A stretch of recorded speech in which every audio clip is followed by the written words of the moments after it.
Student, आपके अपने YouTube channel global science IQ में आप सभी लोगों का मैं हार्दिक स्वागत करती हूँ।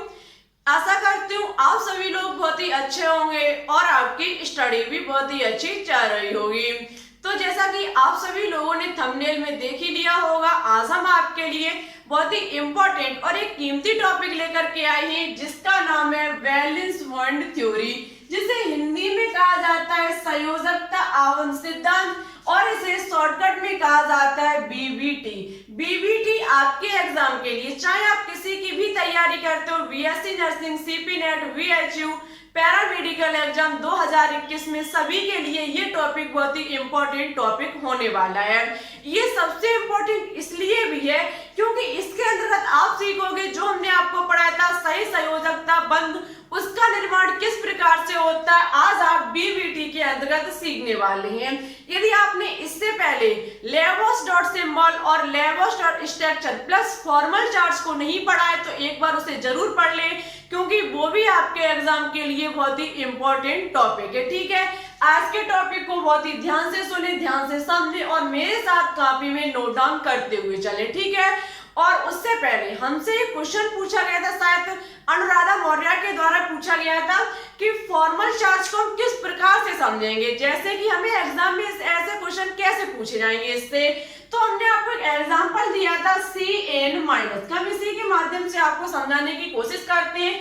आपके ने जो क्वेश्चन पूछा उसको हमने बहुत ही बारीकी से समझा, पकड़ा, तब हमने आपको रिप्लाई करने की कोशिश की। ठीक है, देखो जैसे कि आपको एग्जाम में दिया जाएगा CN-, आपसे पूछा जाएगा कि जो ये -4 चढ़ा हुआ है वो C का है या फिर N का है। आपको ये ओनली पकड़ना है कि ये जो -4 है वो C का है या फिर N का है। हमने आपको ये निकाल के भी बताया था, ये जो -4 है वो किसका है, C का, कार्बन का है, लेकिन चढ़ा किस पर है, नाइट्रोजन पर। ओनली आपको ये भी देखना, यही देखना है कि जो 4 चढ़ा होता है प्लस और माइनस वो किस एलिमेंट का होता है। जैसे कि यहाँ पर है कार्बन का, लेकिन चढ़ा किस पर है, नाइट्रोजन पर।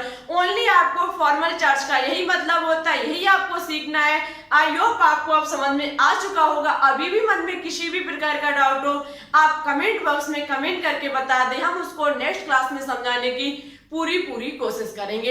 इसी प्रकार से किसी बच्चे के मन में किसी भी प्रकार का डाउट हो तुरंत कमेंट बॉक्स में लिखें, हम आपको नेक्स्ट क्लास में आपकी जो भी प्रॉब्लम होगी उसे सॉल्व करने की पूरी कोशिश करेंगे।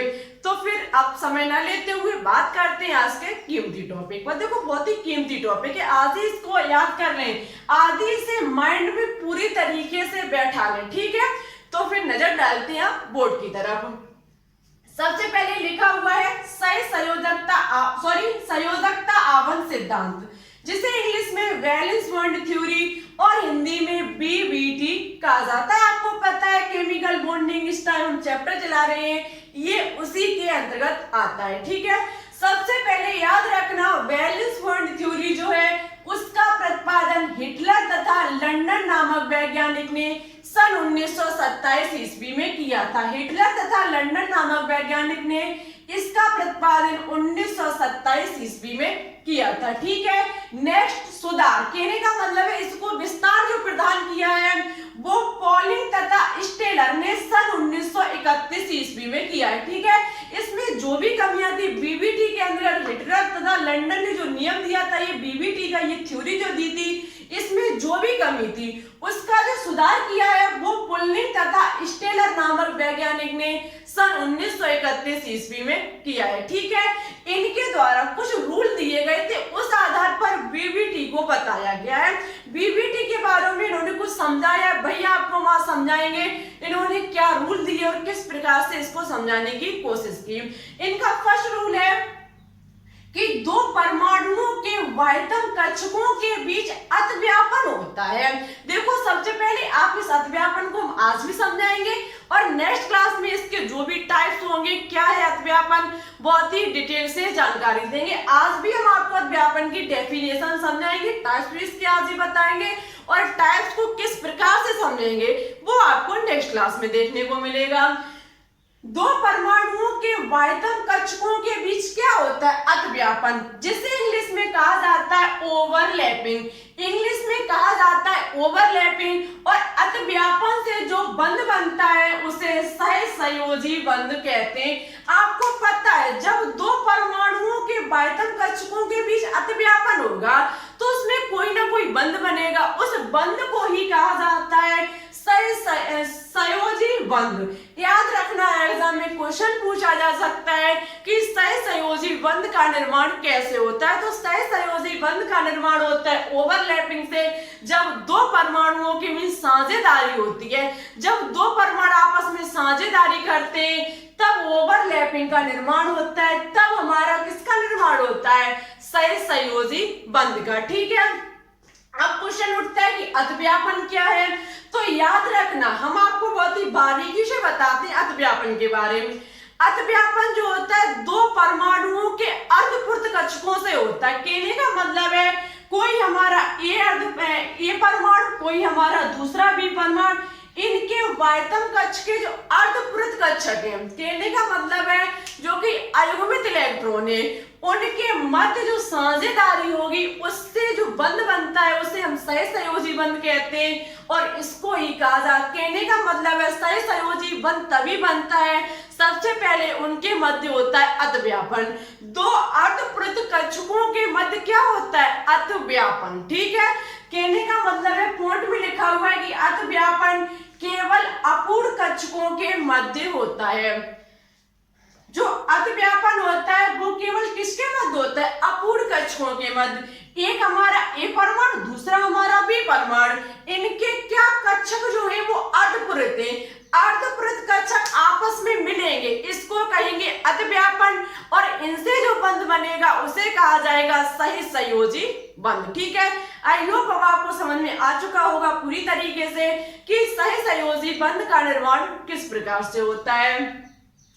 उसके बाद पॉइंट कहता है कि संयोजी कक्षकों में उपस्थित अयुग्मित इलेक्ट्रॉनों का चक्रण विपरीत दिशा में होना चाहिए। जब दो अर्धपूर्त कक्षक आपस में मिलेंगे, जब दो अर्धपूर्त कक्षक आपस में मिलेंगे तो उनमें उपस्थित होंगे अयुग्मित इलेक्ट्रॉन। सबसे इंपॉर्टेंट पॉइंट आज का यही हो जाता है कि जब दो इलेक्ट्रॉन, जब अर्धपूर्त कक्षक में उपस्थित इलेक्ट्रॉन, आपको पता है ये होते हैं कक्षक, इनमें उपस्थित होते हैं इलेक्ट्रॉन, इनमें जो ऐसे इलेक्ट्रॉन जो कि अयुग्मित है, हमेशा अतिव्यापन उन्हीं का होता है। ठीक है, अब आप कहो ये है हमारा युग्मित वाला, जोड़ा बनाने वाला इलेक्ट्रॉन है, क्या इसका अतिव्यापन हो सकता है? तो ये असंभव है।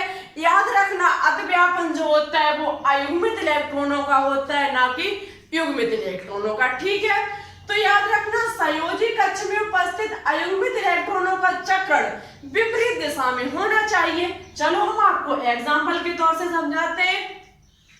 जैसे कि ये है हाइड्रोजन और हमारा ये है हाइड्रोजन। आपको पता है दोनों जो होते हैं इनके बाह्यतम कक्ष में 1 इलेक्ट्रॉन होता है। ठीक है, इनके बाह्यतम कक्ष में 1 इलेक्ट्रॉन होते हैं, ये इस प्रकार से बंध बना लेते हैं। ठीक है, अब आपको पता है ये हमारा 1s1 होता है, इसका इलेक्ट्रॉनिक विन्यास भी 1s1 होता है। यदि ये आपस में, आपको पता है ये कर रहे हैं साझेदारी, साझेदारी से क्या बन रहा है, सहसंयोजक आबंध। आपको पता है दो परमाणुओं के मध्य इलेक्ट्रॉनों की साझेदारी से जो बंध बनता है उसे सहसंयोजी बंध कहा जाता है। लेकिन उससे पहले होगा इनके मध्य अतिव्यापन, अतिव्यापन से बनेगा सहसंयोजी बंध।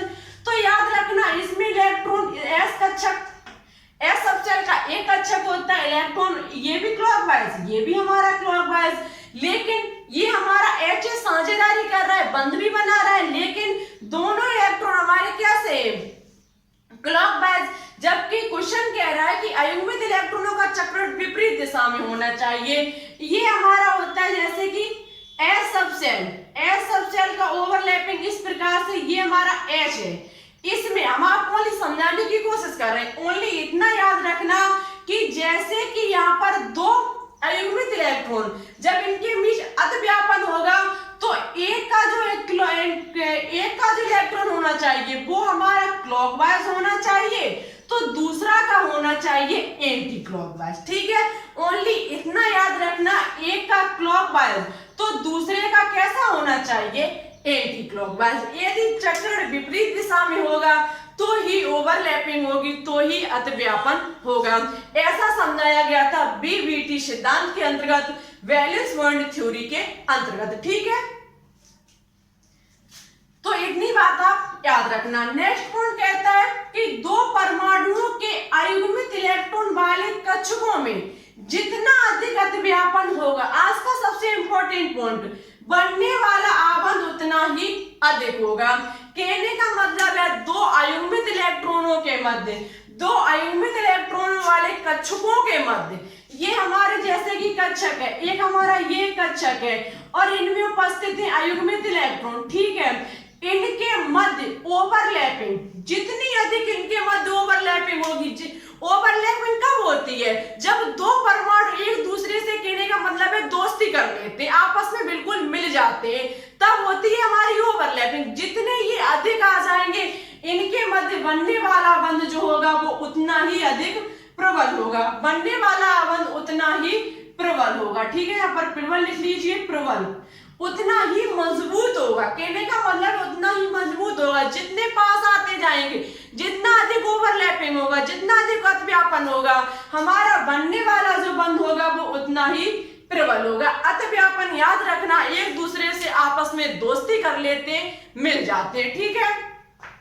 नेक्स्ट पॉइंट कहता है कि ओवरलैपिंग से ऊर्जा मुक्त होती है। हमेशा याद रखना, जब दो परमाणु आपस में मिलेंगे तो वहां से एनर्जी कैसी होगी, मुक्त होगी, फ्री होगी, वहां से ऊर्जा जो होगी वो हमेशा मुक्त होगी। आई होप आपको ये पांचों समझ में आ चुके होंगे बीबीटी के पॉइंट। सबसे पहले याद रखना कि दो परमाणुओं के बाह्यतम कक्षकों के मध्य अतिव्यापन होता है, और अतिव्यापन जो होता है वो तभी होगा जब हमारे अर्धपृथ कक्षक होने चाहिए, और अर्धपृथ कक्षकों में उपस्थित इलेक्ट्रॉन जो होने चाहिए वो अयुग्मित तो होने चाहिए। इसे कहा जाता है अतिव्यापन, और हमेशा अतिव्यापन से सहसंयोजी बंध बनता है, और जितना अधिक अतिव्यापन होगा उतना ही हमारा जो बंध बनेगा वो प्रबल बंध होगा, और हमेशा जो होता है ओवरलैपिंग से ऊर्जा मुक्त होती है। ये है हमारा बीबीटी। अब बात करेंगे कुछ ओवरलैपिंग पर। ओवरलैपिंग के कितने टाइप्स होते हैं, अतिव्यापन को कितने भागों में बांटा गया, इसके बारे में बात करते हैं। ठीक है, तो आप यदि इसकी स्क्रीनशॉट लेना चाहते तो ले सकते हैं। आगे बात करते हैं।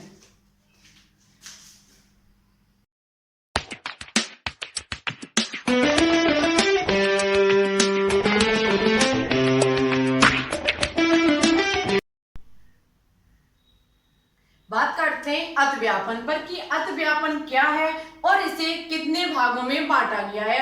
अतिव्यापन को पढ़ने से पहले कुछ उसके बारे में जानकारी होनी चाहिए। एस सब सेल की आकृति कैसी होती है, पी सब सेल की आकृति कैसी होती है, और डी सब सेल की आकृति कैसी होती है। सबसे पहले बात करेंगे एस सब सेल की आकृति पर। एस सब सेल की जो आकृति होती है वो होती है गोलाकार। ठीक है, एस सब सेल की जो आकृति होती है वो गोलाकार होती है, जबकि पी सब सेल की जो आकृति होती है वो डमलाकार होती है।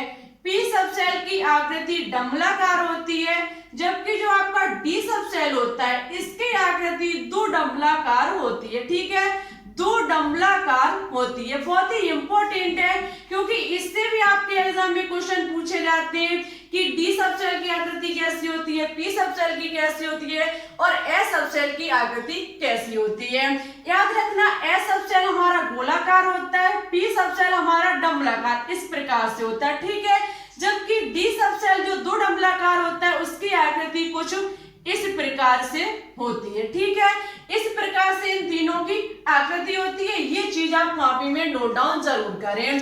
अब बात करते हैं अतिव्यापन पर। अतिव्यापन क्या है, जिसे इंग्लिश में ओवरलैपिंग कहा जाता है। याद रखना, जो किन्हीं दो परमाणुओं के अर्धपृथ कक्षक आपस में मिलकर के, किन्हीं दो परमाणुओं के अर्धपृथ कक्षक आपस में मिलकर के सहसंयोजी बंध का निर्माण करते हैं। अभी हमने आपको बीबीटी के अंतर्गत पढ़ाया कि जब दो अर्धपृथ कक्षकों में उपस्थित इलेक्ट्रॉन आपस में मिलकर के किसका निर्माण करते हैं, सहसंयोजी बंध का। आपको पता है सहसंयोजी बंध क्या होता है, दो परमाणुओं के अयुग्मित इलेक्ट्रॉन इलेक्ट्रॉन जो होते हैं वो साझेदारी से अपना बंध बना लेते हैं, उसे सहसंयोजी बंध कहा जाता है। और सहसंयोजी बंध का निर्माण तभी होगा, उससे पहले होगा अतिव्यापन। जब दो अर्धपृथक में उपस्थित इलेक्ट्रॉन आपस में शेयरिंग करते, दोस्ती करते, तो उसको कहा जाता है अतिव्यापन, ठीक है। और उससे निर्माण होता है सहसंयोजी बंध का।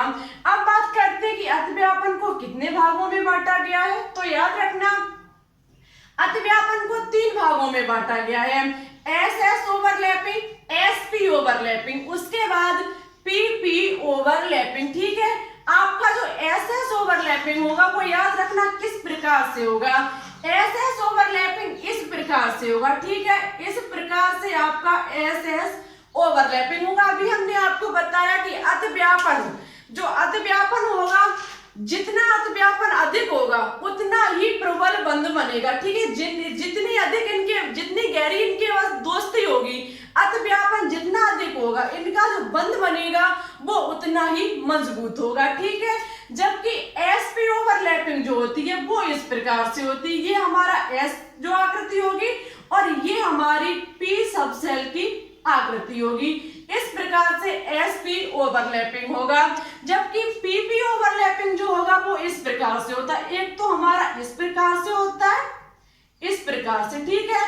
और दूसरा इनके मध्य कुछ इस प्रकार से होता है, दूसरा इनके मध्य इस प्रकार से होता है, ठीक है। ये भी बहुत इंपॉर्टेंट है क्योंकि इससे भी आपके एग्जाम में क्वेश्चन पूछे जाते हैं। सबसे इंपॉर्टेंट क्वेश्चन बनता है कि एस ओवरलैपिंग से जो बंध बनता है वो हमारा सिग्मा बंध होता है, ठीक है, सिग्मा बॉन्ड बनता है। जबकि एसपी ओवरलैपिंग से वो बंध बनता है वो भी हमारा सिग्मा बंध होता है, ठीक है। बंध कहाँ पे बन रहा है, ये हमारा इसका बंध बन रहा है, ये हमारा इसके मध्य क्या बन रहा है, बंध, जो कि सिग्मा बंध होगा। यदि एसपी सब ओवरलैपिंग इस प्रकार से होगी, सॉरी पीपी ओवरलैपिंग यदि इस प्रकार से होगी तो इनके मध्य बनेगा सिग्मा बॉन्ड। और यदि हमारी इस अक्ष पर होगी तो हमारा जो बॉन्ड बनेगा वो हमारा पाई बॉन्ड होगा, ठीक है। यदि एक्स अक्ष पर बनेगी तो हमारा सिग्मा बॉन्ड होगा और यदि इस प्रकार से वाई अक्ष पर बनेगी तो हमारा क्या होगा, पाई बंध, ठीक है। ये बात आप याद रखें। अब आपको कमेंट बॉक्स में कमेंट करके बताना होगा यदि दो एलिमेंटों के मध्य सिंगल बॉन्ड है तो कितने सिग्मा पाई होते हैं, डबल बॉन्ड है तो कितने सिग्मा पाई होते हैं, और यदि ट्रिपल बॉन्ड है तो कितने सिग्मा पाई बंध होते हैं। इसका आंसर आपको हमारे कमेंट बॉक्स में देना होगा, ठीक है। अब बात करेंगे पीपी ओवरलैपिंग पर। पीपी ओवरलैपिंग जो होता है वो फिर 2 भागों में बांटा गया है, एक हमारा पीपी हेड ऑन ओवरलैपिंग और दूसरा हमारा पीपी साइड वाइज ओवरलैपिंग, ठीक है।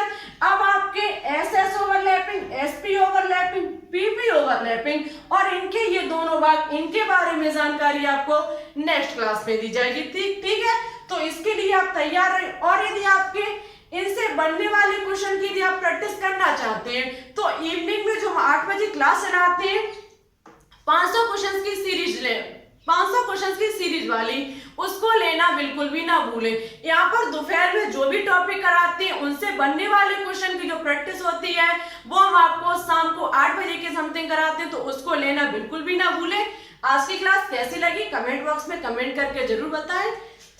अच्छी लगे तो प्लीज इसे लाइक एंड दोस्तों के साथ शेयर करना बिल्कुल भी ना भूलें। हमारे चैनल पर न्यू हो तो प्लीज इसे सब्सक्राइब करके ऑल पर क्लिक कर लें, जिससे कि हम जो भी वीडियो अपलोड करें उनका नोटिफिकेशन आप तक बहुत ही आसानी से पहुंच जाए। तो फिर ठीक है, चलते हैं। Thanks for watching this video. जय हिंद, जय भारत।